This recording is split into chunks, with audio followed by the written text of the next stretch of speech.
Venezuela. We got an election on May 20th, presidential elections, and we are still hearing from the oppositions around the world, Maduro, Nicolás Maduro, is a dictator. We keep hearing that, which is wrong because 18 years of the revolution, the Bolivarian revolution, they had been running 20 or 21 elections. So it's funny dictator when in 18 years they had been doing 21 elections. And May 20 is coming up. Now the opposition, they do have a candidate. His name is Henry Falcón, ex-Chavista. So we'll see what's going to happen there. And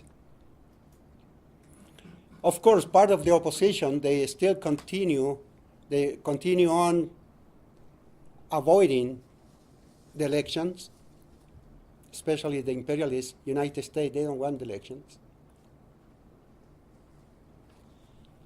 In Lima, last week there happened the Cumbre, Summit. the summit of all these Latin American countries de UNASUR. And the president of Peru, who is not president anymore because corruption, he had to resign, he invited Nicolás Maduro to participate in there. And then the Secretary of State, United States, Penny, his name is, whatever, he was, yeah, he went there, and day after he went through, the new president of Peru, they said Nicolás Maduro is not welcome in the summit. So, but that summit didn't work it out. That was a disaster for Peru. They didn't came out with any declaration or any document of positive summit. So that's basically the situation today in Venezuela. Nothing has been changed. And in Latin America, the Century 21, mostly the countries they've been running by progressive governments, revolutionized government. And they improve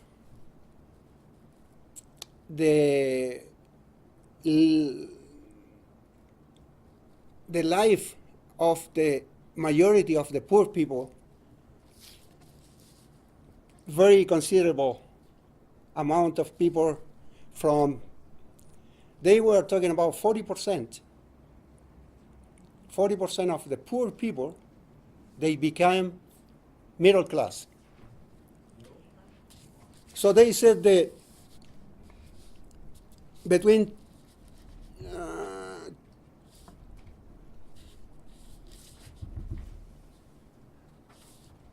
the liberal governments of the conservative, of the neoliberal governments before this, they had about 200 million poor people. 200 million. And in the decade of the revolutionary and progressist government, they cut it down to 40%. So they became from those 200 to 140 million people down in the poverty.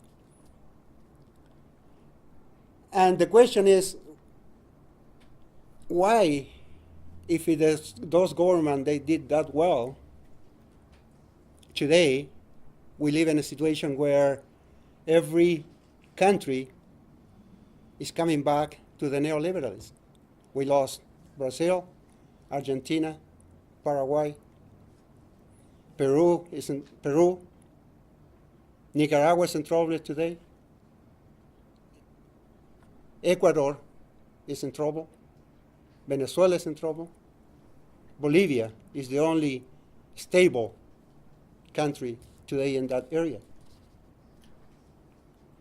And one of the reasons they say is because that 40 million people, they became middle class, they start thinking like a middle class.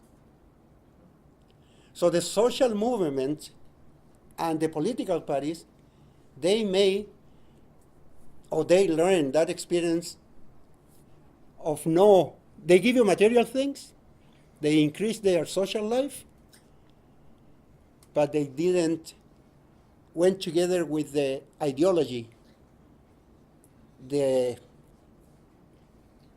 how they can keep thinking, yeah, you got material thing, and material thing they level with the middle class, but you are still part of the government. They call the hard nucleo, or the hard group of the government. So if the government is just moving away from that hard nucleo, the next election, that group is going to make you pay. And that's what happened. They don't vote for you. So they learn, but also they couldn't irradiate for the rest of the community or the country or the parties, because if you get too close to them, the other group is going to say, hey, what happened to me now? So the ability of the politician there to try to balance between the hard group, the group is always going to be with us, no matter what. But you can't just give everything you have to them without educate them, hey, you can't. I mean, it's okay to have all the material things, right? The basic necessities, but when the election comes, don't forget where you came from.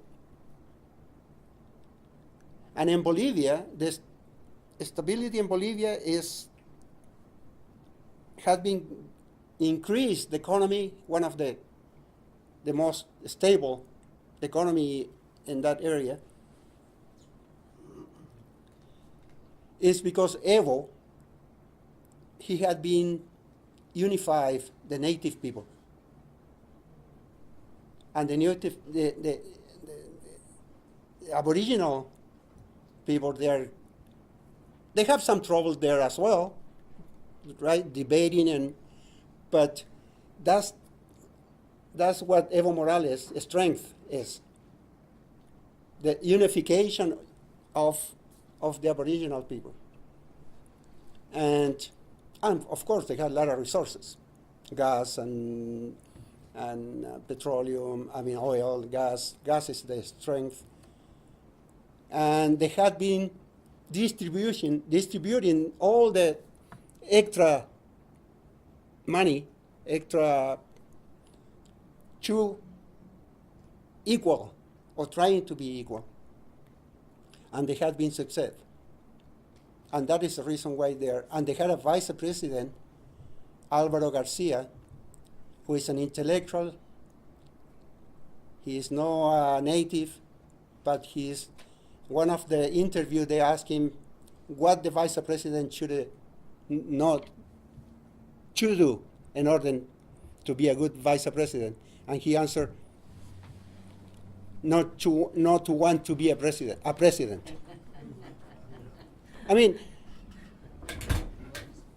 so he's loyal. He said, but now he's the intellectual of the government there. And he's not going to run as a vice president anymore because he wants to go to the different places around the country and educate people. Because economically they are stable, social they are stable, but the ideology they are not too secure yet. So he decided not to keep working as a vice president in order to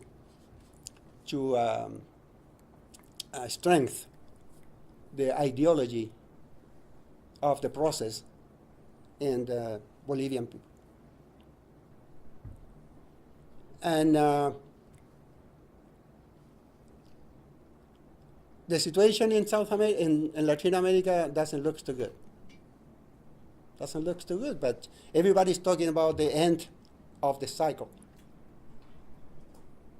But I don't think that is going to be. I mean, like we shouldn't be here if we believe in that. I don't believe in any end of the cycle, because those processes they have down, up, and that is going to happen today. I mean, like we see all the left and the revolutionaries governments, they're,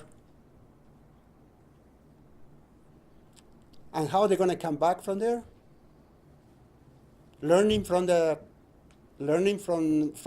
experience, corruption.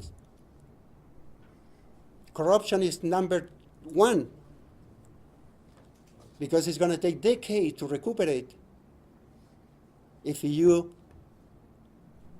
get involved in corruption, and people they're not going to forget that easy. So they're learning from that.